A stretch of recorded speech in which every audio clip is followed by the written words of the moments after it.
So we are going to actually move forward with one-to-many. So just like one-to-one relationship, one-to-many has directionality. One-to-many meaning unidirectional, or it could be bidirectional. And table model. Now in one-to-many relationship, you could actually construct the table model in two different ways. One is using join table, and the other one is using foreign key column based. Okay, so even though foreign key column based is more popular, join table is the default, meaning when you're not using any annotation, okay, join table will be used as a default. Okay. Okay, so this is one-to-many bidirectional and foreign key based scheme.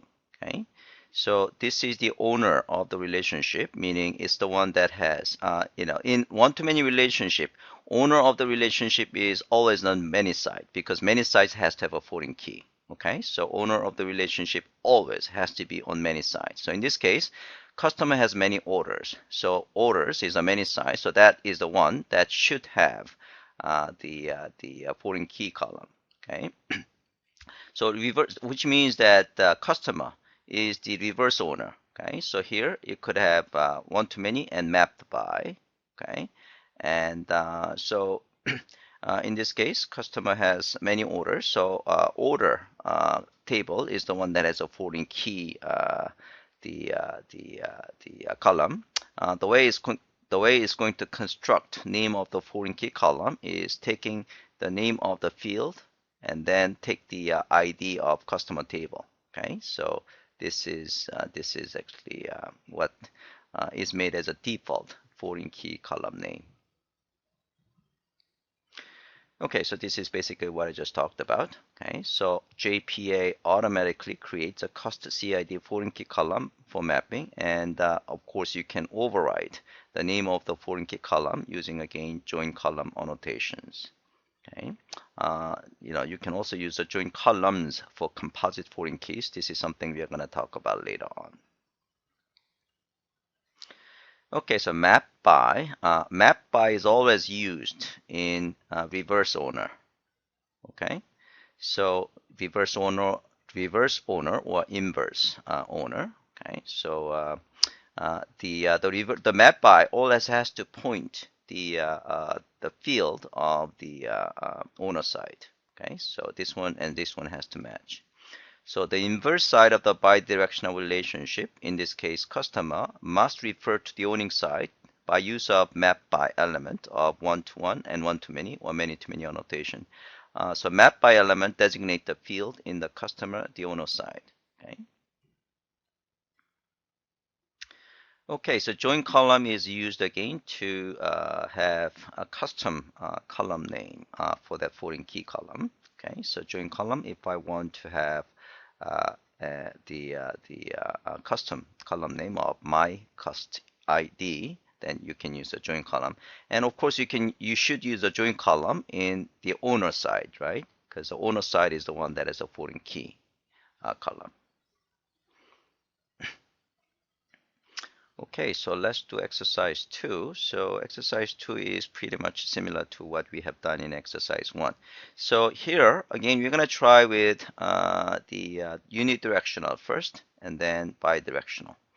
So for unidirectional, we are not going to use first we are not going to use any annotation. So in this case, because you're not using annotation, JPA will use a join table to represent this one-to-many relationship. Okay. And since we are not using any annotation, we cannot specify cascading option. The second one is we are going to now use annotation, and because we can use annotation, we can specify cascade option. Third one is bidirectional, and here we are not using annotation, so it will use join table and no cascade. This one is bidirectional as well, but we are using now annotation so that we can specify cascade option. And the fifth option is the bidirectional using annotation and join table. And here we are going to actually use custom name of the join table and things like that. Okay. The last one is we are using annotation, but this time we want to construct a table using foreign key instead of the join table. Okay, so let's take a look at each of this example. Let's actually try to run 2.1 first to make sure things are running okay. This one-to-many unidirectional, no annotation. So let's run this guy, see if things are working as expected. Okay, so things are working good. So let's take a look at the first case. It's a one-to-many, unidirectional, no annotation, and because we are not using annotation, it will create join table. And because you are not using annotation, you cannot specify any cascading option. So here, this is the join table that gets created, customer order table. Okay, so it will construct the name of the table, the concatenating name of this table and name of this table. Okay, and then it will use customer ID and orders order ID. So these are the join table. Okay. Okay, so if you take a look at the code, we don't use any annotation. So this is the customer has many orders, so no annotation. And so JPA understands that this is one-to-many relationship because customer is using the list of orders. Okay, so JPA understands this is one-to-many. Okay, so one-to-many is the default of an entity contains a collection of entities. Okay, so you don't have to have annotation. Okay, but because we are not using we are not using annotation, so we cannot specify cascading. Okay, and we'll see the consequence of it later on. So this is order. Okay, now this is the main code. Okay, now this is the create the test data and then customer and then orders. Okay, because it's the unidirectional, we cannot go the other direction. Okay, so it's comment out. And yeah, so this is actually the case. This because we are not using cascading. Okay, you have to be responsible for persisting orders. Okay, so basically in this case, what we have done is we created a customer, right? And then we created 3 orders. Okay, and then we have to persist these orders ourselves because the persisting customer does not automatically persist these orders because we have not set the cascading. Okay, so that is the one. 2.2 is now we are using unit annotation. Okay, and this time using cascade. Okay, so the result are the same. Okay, now we are using cascade. We are using annotation, and we can specify cascade all, which means every time you save a customer, any orders that belongs to that customer will be automatically saved by JPA. Okay, so in this case, the difference is in our in our test case. Okay, when we create the test data. Okay, yeah, this is the one that I was actually trying to show you. In our case, the only thing that you have to persist the customer. Okay, you don't have to persist the orders as we have done in previous case, because whenever you are persisting the customer 1, any orders. So in this case, customer 1 has order 1 and order 2, and customer 2 has a third order. So whenever you save persist customer 1, these 2 orders will be automatically persisted because we did cascading. Okay, so that is the 2.2. 2.3 is bidirectional. Yeah, this is time we are starting with a bidirectional, no annotation, and join table, no cascade. So we can actually go to the other direction. So from the from the order, we can go to the customer. And everything is the same. And here we are not using any annotation. And again, it's one-to-many is assumed by JPA. Okay. And from the order, now we have a field of customers. So now we are actually having a bidirectionality, meaning you can go to customer from an order. And yeah, get and set a method. And okay, so that's the one. And 2.4, now we are using annotation, and also we can do cascading. Okay, so this is the same deal that we have seen before. So cascade all. So again, whenever you are saving customer, the orders will be automatically saved. Okay, that is the one. And the next one is annotation, join table, and custom. So here we are going to create the custom uh, name of the table and custom name of the these keys. Okay. So in this case, we can specify join table annotation, and this is the name of the table, name of the custom name of the custom name of the table. And in terms of the columns of that join table, we can also use this way. So basically, join table, and inside this is the name of the table, and then you specify join columns, and then inside the join column and inverse join column, and then you can actually specify the names. Okay. The last one is annotation. Now this time we are going to use a foreign key scheme instead of join table. Okay. So here, so instead of actually join table, now we are using foreign key, and the foreign key has to be in owner side, meaning order side, right? Okay. So here you are going to have one-to-many and map the by. Whenever you are using map by, basically you are indicating that you are going to use a foreign key instead of the join table. Okay. And of course, if you want to have a different customer table, you can actually use a join column. Okay. All right. Let's see.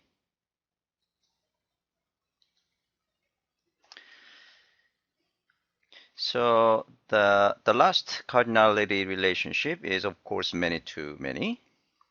So just like one-to-one and one-to-many, it could have unidirectional and bidirectional relationship. And in many-to-many relationship, the table model has to be always join table. So there is no foreign key-based scheme is allowed. So in this case, suppose you have customer and phone. So a customer could have many phones, and the phone could have many customers. Might not be the great example, but for the sake of this exercise, we'll just assume that is the case. So here you are going to use many-to-many annotation in both cases, as you see here. Okay, and then so there is going to be join table like this. Okay.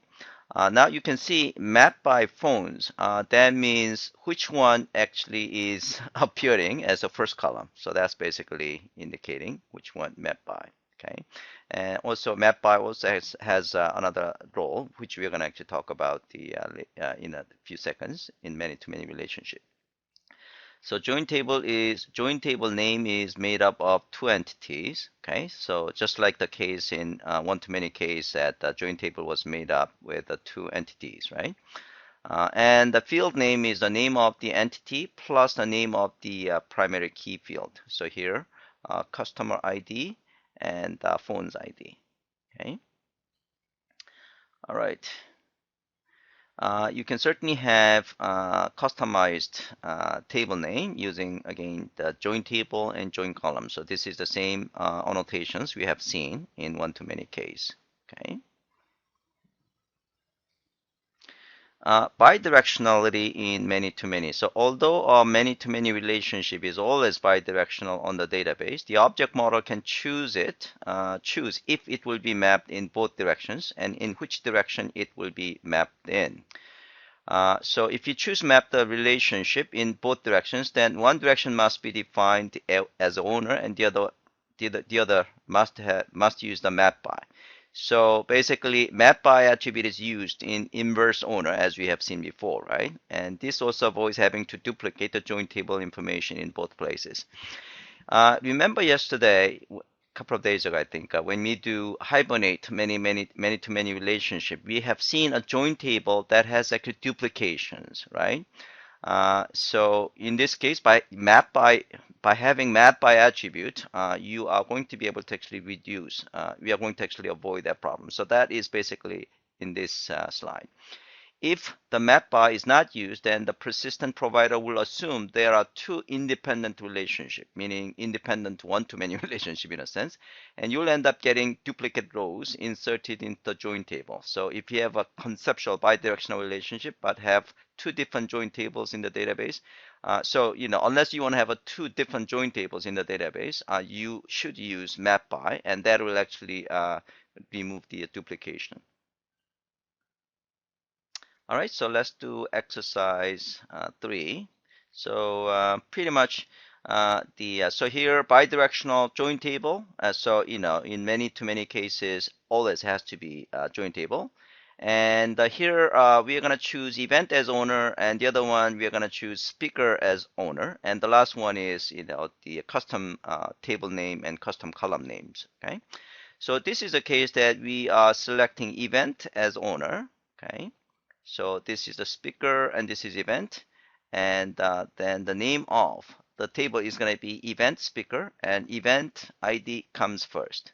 Okay, so this is when we have event as the owner.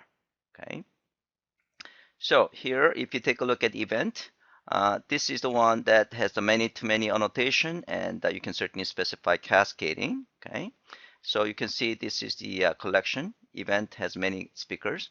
Same deal with speaker.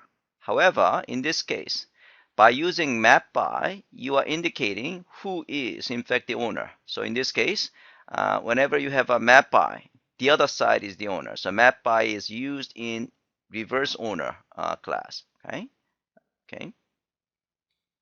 So that indicates who is the owner. So 3.2, now we are setting speaker as the owner. Okay. So which means the map by should be in event class. So if you take a look at the event, and you can see, speaker comes first, speaker underscore event, and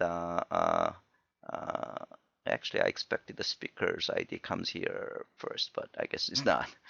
And in this case, event should be the one that has the map by, okay, and which means that we are making a speaker as the owner of the relationship. All right, and the third one is now we want to have this guy with a different table name and different foreign key column names, actually these key names. Okay, so we are basically using the same join table and join columns and the annotations. Okay, I'll give you 5 minutes to try this.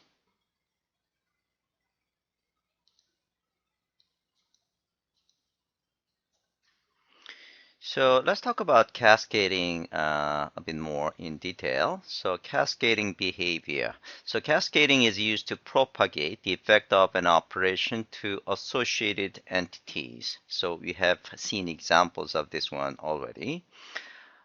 So cascading operations will work only when entities are associated to persistence context. Okay, so if you try to actually cascade on operation cascade on entities that are detached, then illegal argument exception will be thrown. Okay, so these are the cascading the attribute values you can specify. So you can say cascade persist, cascade remove, cascade merge, cascade refresh. So these are individual operations, and if you include all this, then you're going to use cascade all. So that's pretty much the examples that you have seen so far. We are using cascading all, meaning every operation will be performed in cascading behavior. All right, so that is the end of the presentation. So let's just I'm going to